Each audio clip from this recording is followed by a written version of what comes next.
I work at a big company, you know. I can work enough for both of us, so no worries. Kenneth had said that during our engagement, but as soon as we got married, he changed his tune. He and Matthew would hurl insults at me daily. On top of that, he managed the money himself and skimped on living expenses. He'd complain nonstop, even though he let me do the cooking. Fed up, I declared divorce to Kenneth and left the house. Later, I bumped into Matthew by chance. Hey, heard you're getting TANF now. I was surprised. Huh? You must be mistaking me for someone else. Don't put on airs. Matthew smirked. Listen, we're estranged, okay? Don't come crying to me about having no money. I won't lend you a dime. Remember that.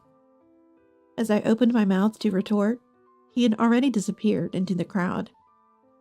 I lowered my head, feeling the stares of passers-by, my shoulders shaking. I couldn't suppress my laughter. Poor thing, he knows nothing.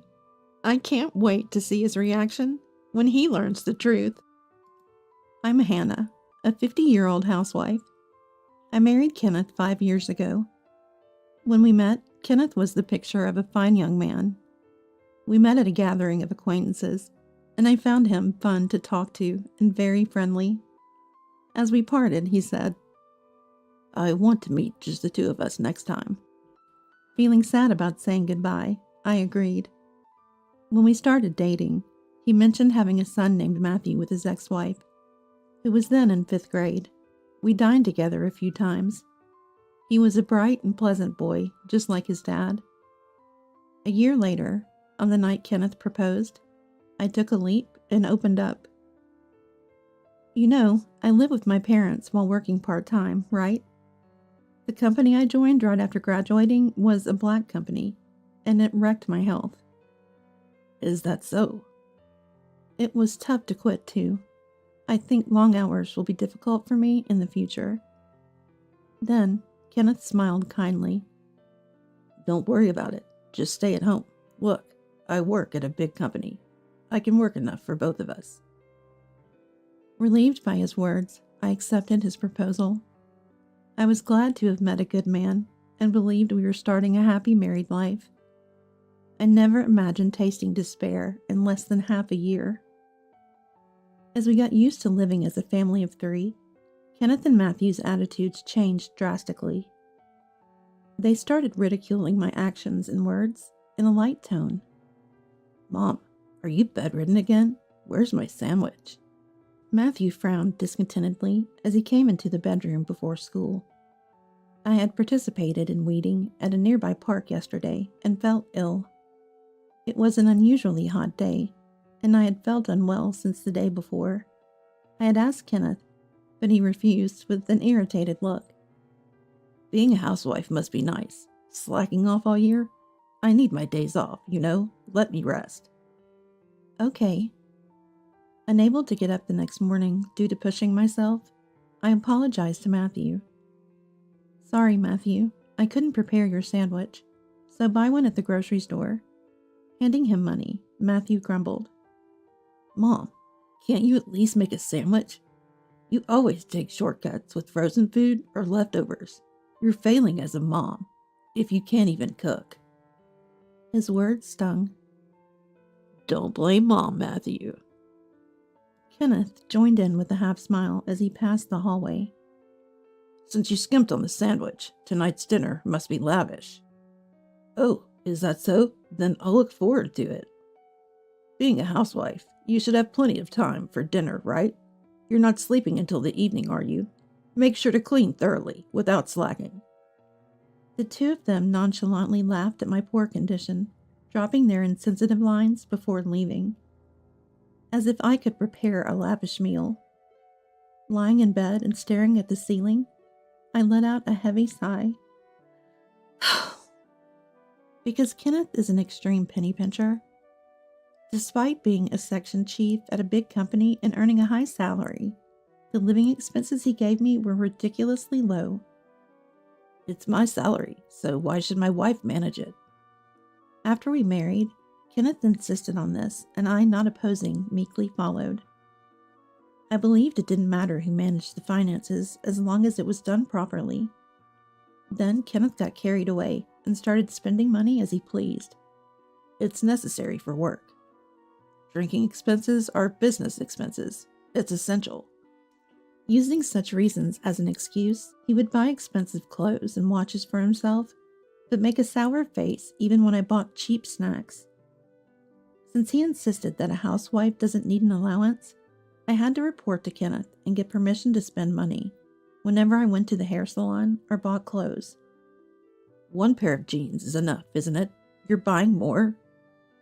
I want a warm pair for winter. Fine. Buy them at a cheap store. I also want to get a haircut. Can I go to the hair salon once every 2 months to maintain my hairstyle? Huh? What's the point of you trying to be fashionable? If you keep your hair long, you only need to cut it once every 6 months. I won't allow haircuts. That's why I'm only allowed to buy cheap makeup from drugstores. I want to switch to something better because it's rough on my skin. But he won't listen. Moreover, the living expenses he gives are a third of the average. Within this budget, our nutrition will be unbalanced. I lamented, to which Kenneth responded with a raised chin. On that TV savings show, they managed to live on this amount. They had a farmer-in-law providing vegetables and bread. It's impossible with these high prices. That's your job to manage. I was distressed by the thriftiness in living expenses, but what I couldn't stomach was about the wreath for Dad's funeral. When Dad, who had been ill, passed away, and it was time to send a wreath, Kenneth visibly grimaced. We don't need to send a wreath for the funeral, right? Anyone attending the funeral, other than the chief mourner, should send one. Really? Then use your savings. It's none of my business. He said this to me as I prepared for the funeral with tears in my eyes. His utter lack of concern infuriated me. I never planned to ask you for it, so don't worry. Good. But do Matthew and I really have to go? Our long weekend will be ruined, and I hate that. Right, Dad? I had plans to play a new game. Although they grumbled, I never doubted they would come. However, Kenneth and Matthew arrived late, barely greeting my mom and relatives, and left swiftly. My exhausted mom didn't seem to have the energy to blame them, but my relatives were furious. What's the meaning of this, Kenneth? Your wife's father died, and you're too cold? Matthew, you've received so many gifts and allowances from Hannah's dad. While I apologized to my relatives, I felt my love for the two of them rapidly cooling. Kenneth, always in stylish suits with a refreshing aura, and Matthew attending a prestigious university.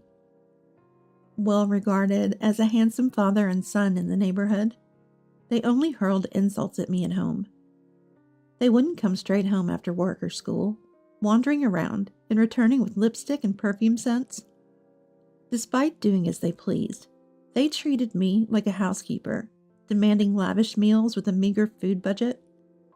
Lately, when I served dishes with chicken or pork, both would glare at me with disdain and hurl insults. Don't you want to serve your husband good food after he returns from work? If I get sick from eating this poor food, how will you take responsibility? Are you even a mom? I can make delicious meals, even with chicken or pork. Besides, disliking vegetables and fish, you'll get sick with such a picky diet. I'm saying I'd eat, if it were high quality. Don't complain when you can't satisfy us. I don't need advice from someone as frail as you. They used to eat while complaining, but lately, they just leave the food untouched. Yet, if I don't cook, are you slacking off even though you're a wife? They would yell. I eat the leftovers for breakfast or lunch the next day. But tears well up, wondering for whom I'm cooking. As for their meals, they subsist on store-bought sandwiches, instant ramen, and snack foods. Eventually, Kenneth was diagnosed as pre-diabetic and a company health check, and Matthew started gaining weight. It was an inevitable outcome. Then they lashed out at me. What kind of wife makes her husband and child sick? We don't need a useless person like you. We're getting a divorce. Then I'll leave. They were surprised when I agreed easily. Are you sure? You're unemployed. You've been living off me. How will you survive now? Don't worry about me. I'll send the divorce papers for you to sign later. Please leave my stuff until the movers come to pick it up. Nobody's going to take your stuff. Kenneth sneered. You'll definitely regret divorcing a high-earning, handsome guy like me. A kind husband who lets you be a housewife with 3 meals and naps. There's no one else like that in the world, right? That's right. You've been living in luxury on Dad's money till now. You'll struggle from here on. While I packed clothes into my suitcase, Kenneth and Matthew kept talking endlessly behind me. Honestly, I envy Kenneth's ability to overestimate himself so much. When we were dating, I saw this part of him as confident and shining. You'll just go back to your parents, right? Say hi to your pensioner mom for me. You two will be heading straight to poverty. Matthew, I bet they'll end up on TANF soon. Matthew laughed at Kenneth's prediction. They already reek of poverty, but with Grandma, it'll be the ultimate. The funeral the other day was nothing special. It smelled like poverty. I thought so too. Like a poor family's funeral. I want a lavish one, Matthew. Got it, Dad. But for Dad, who works at a big company, and me, attending a prestigious university, poverty is a different world. Their endless comments infuriated me, but realizing it was pointless to respond, I let it all go. After returning home and explaining everything to Mom, she lowered her voice. At the funeral, seeing Kenneth and Matthew, I felt something wasn't right, but I thought it's not good to interfere too much in my daughter's household and kept silent. I was too preoccupied with Dad's care. I'm sorry for barging in like this. It's okay. I've been lonely without you. Why don't you stay here? Thanks. But once I get my job on track, I plan to move to an apartment. Mom's concern was comforting, but living with her might make me too dependent. Living nearby and visiting occasionally would be the right balance. Yes, Kenneth and Matthew mocked me as unemployed, but in fact, I've been working from home. It all started with the budget recipes I posted on my blog. After receiving many positive comments, I boldly launched a cooking site and shared my recipes, which quickly gained readers and internet fame. Soon after, an editor from a major publisher approached me, and now I'm gradually preparing to publish a cookbook. Thanks to this, I had no time to dwell on the divorce, and days flew by. One day, my phone rang insistently. I paused, stirring the ingredients in the pan, and answered the phone. Hello? Hey, what's this about a deposit for the divorce trial? I sighed, knowing it was about that. You and Matthew hurled endless abuse at me. Oh, I thought, never mind. Relief in his voice, Kenneth continued. I didn't cheat or anything, you know? What? Did you record me and Matthew? Your memory alone won't cut it. I've noted everything in my diary. Try and claim it if you can. Really, poor people and their obsession with money, you reek of frugality. If you think you can get a deposit for the divorce trial, go ahead. After his outburst, Kenneth hung up. I finished cooking and visited a detective agency, requesting an investigation into Kenneth's background. Soon, his affair with his subordinate was uncovered. The day after sending the 2-shot photos and investigation report to his company, Kenneth contacted me again. You, spreading this at work is low. The angry manager reported it to the higher-ups, and now I'm fired. Oh, she was the manager's daughter, wasn't she? It's your fault for cheating, knowing they're strict about such matters. I continued laughing. But you shouldn't have any trouble, right? With all the saving you did, you must have plenty of savings. Aren't you and Matthew living luxuriously? Matthew moved into a dormitory this spring because commuting was tough. Damn. I have prepaid dorm fees and apartment loans. My savings? Drained by that woman. She was two-timing me with a younger guy. Sounds tough for you, but it's none of my concern. Oh, and about the divorce trial deposit? I'll also take half the value of the apartment for distribution of property. When the invoice arrives, please transfer the full amount to my account. Kenneth was yelling on the other side, but I hung up without a care. One day, while returning from shopping in town, I bumped into Matthew. Dressed in his usual flashy fashion, with piercings all over his face, and his attention-grabbing hairstyle, he was easy to spot from a distance. Seeing me, Matthew raised his hand in greeting. Hey, heard you're getting TANF. I looked puzzled. Huh? Who are you mistaking me for? Don't put on airs, Matthew said, smirking. It's obvious where an unemployed old lady like you would end up. If you had just obediently followed me and Dad, you'd still be living a comfortable life. It's pathetic, really.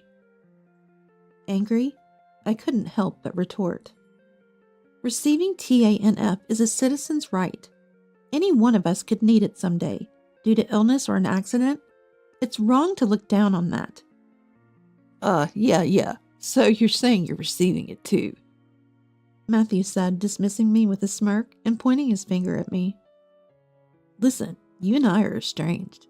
Don't come crying to me for money. Remember that. As I opened my mouth to reply, he turned his back and disappeared into the crowd.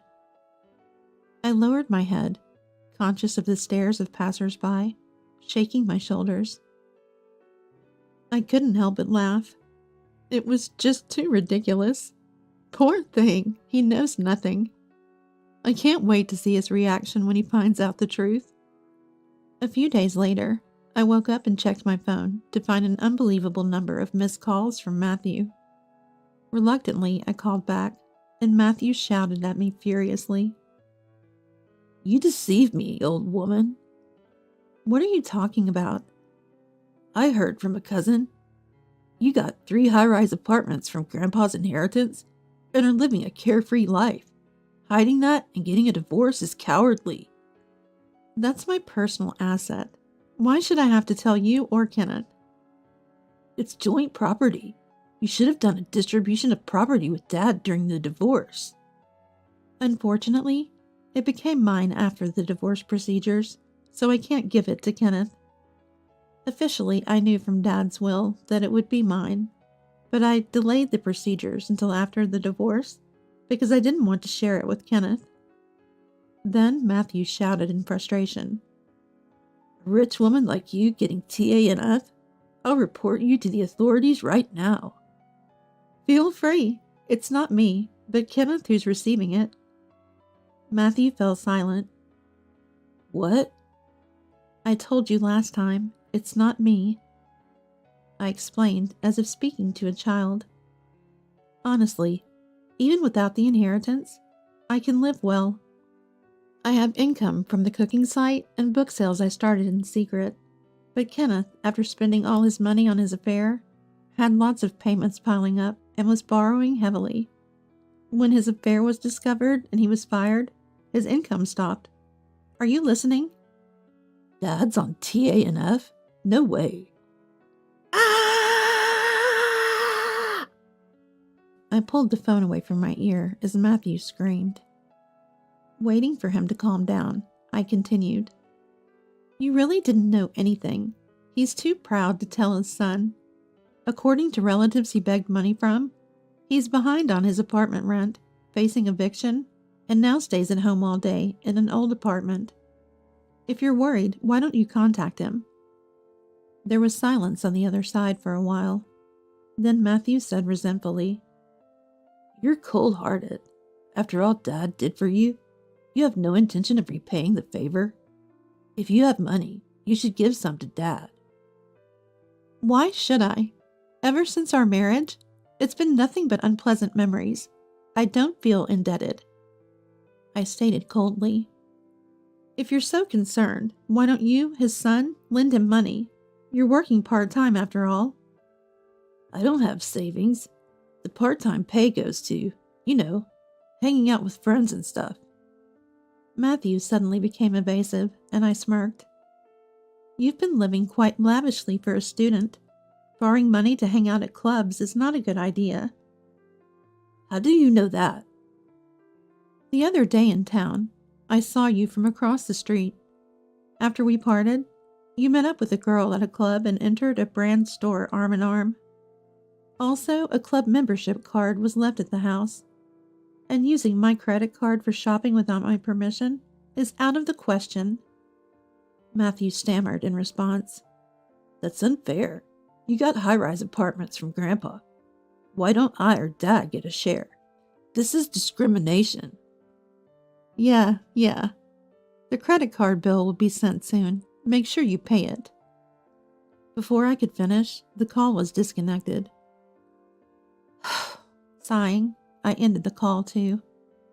Just when I thought it was all over, a few months later, Kenneth and Matthew showed up at my parents' house without any notice. The doorbell rang incessantly, and when I answered, it was the two of them. Expecting they came to borrow money, I let them into the house to avoid causing a disturbance in the neighborhood. Kenneth and Matthew, who until recently were so stylish, now appeared drastically changed. Wearing wrinkled shirts and dirty trousers, their eyes lifeless and gaunt. But they still had the energy to be sarcastic. Entering the living room, Kenneth looked around and sneered with a half-smile. Same old house, huh? Why not sell one of those high-rise apartments and rebuild this place? Do something nice for Mom, living miserably on her pension. This is Dad's house, and we like it this way. More importantly, when are you two planning to pay me back? You're past the deadline." Kevin lifted his chin arrogantly and said, Hannah, I'll forgive you now, so let's remarry. "What?" You started a cooking site, right? If you manage the household perfectly, I'll even let you work. So come back.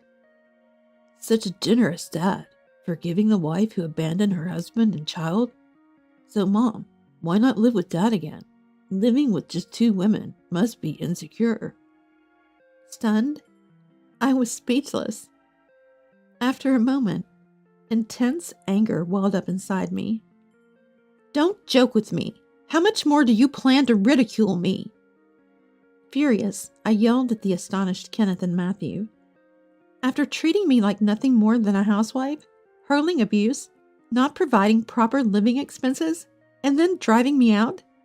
Now you want me back just because you found out I inherited high-rise apartments? No way." What? You're going to abandon us? Rich people really are stingy.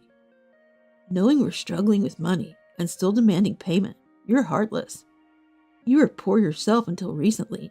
Don't get cocky. In the midst of the argument, Mom returned from shopping. Kenneth and Matthew immediately started buttering her up. Please, lend us the money. We'll probably pay it back. Besides, isn't it unfair that only Hannah gets Grandpa's inheritance? Give me one of the high-rise apartments, too. Hi, Grandma. Long time no see. How have you been, Grandma? Please persuade Mom to remarry. Dad doesn't want to break up, but Mom is being stubborn. Mom, surprised at first, changed her expression upon hearing their lines. She placed her echo bag on the fridge's floor and let out a deep sigh. "So shameless, both of you." What? "I'm telling you to have some shame." Startled by Mom's sudden loud voice, Kenneth and Matthew were understandably confused. Mom, usually calm, scolded them sharply. "I've heard everything about the divorce from Hannah. I can't believe you have the nerve to show up here." No. Hannah's exaggerating. You have to listen to our side, too. That's right, Grandma. Mom is quite the liar. "I remember how well you two behaved at my husband's funeral." Mom cut off Matthew's words and continued sternly. arriving nonchalantly late to the funeral, not greeting me or the relatives, yawning through the service, and leaving before the coffin was sent off. And now you dare ask for his inheritance. Go back to sleep." She drove a taken aback Kenneth and Matthew to the front door and glared at them one last time. "You two are now strangers to us. Don't come here again. If you do, I'll call the police." Mom threw their shoes out the door, forcing them to leave in their socks, and immediately locked the front door. Kenneth, who had been avoiding paying me, was advised by his lawyer that a lawsuit would cost even more. Reluctantly, he finally transferred the money to my account. Even though Kenneth was fired from his job, he couldn't find another one, and the in-laws, hearing about their son's situation from relatives, stepped in to cover his debts. They visited my parents' house and apologized profusely for Kenneth's troubles. Later, Kenneth, having given up on finding a new job, returned to the countryside under the guise of helping with the family's farming. However, the story of our divorce spread through the village, leading to both children and elders pointing and laughing at Kenneth. "There's thrifty Uncle Kenneth." Even with the degree from a good university and a job at a big company, what's the use if your wife leaves you for being too arrogant? "The reason for his divorce from his first wife was also his reckless spending. He'll never change." Being mocked by the villagers is embarrassing. Remarry me to show them." I kept receiving such persistent messages from Kenneth, so I deleted his contact. His mistress, apparently no longer interested after the money ran out, had long since left him. I found her with the detective's help and made sure she paid the divorce trial's security deposit. I also made Matthew reimburse for the card he used without permission. Though enrolled in a prestigious university and on track to become an elite like his father, Matthew started skipping classes and playing around, leading to failing grades and eventual expulsion. His friends and girlfriends were concerned, but Matthew, in his arrogance, alienated them with his prideful remarks. He then had a major argument with Kenneth, saying, "You're my son, yet you won't help repay the debt?" Now they're estranged. Matthew lives alone in a small apartment, making ends meet with part-time jobs. Gone are the days of buying whatever he wanted and enduring sarcastic remarks despite high earnings. For me, it's a refreshing change. With my cooking side taking off and a book deal finalized, I moved to the top floor of the high-rise apartment inherited from Dad. Mom is still healthy at 73. The high-rise is close to our family home, so it's convenient if anything happens to her. I'm planning a surprise hot spring trip for Mom's upcoming birthday. Though my marriage was a failure, I want to continue having a good relationship with Mom.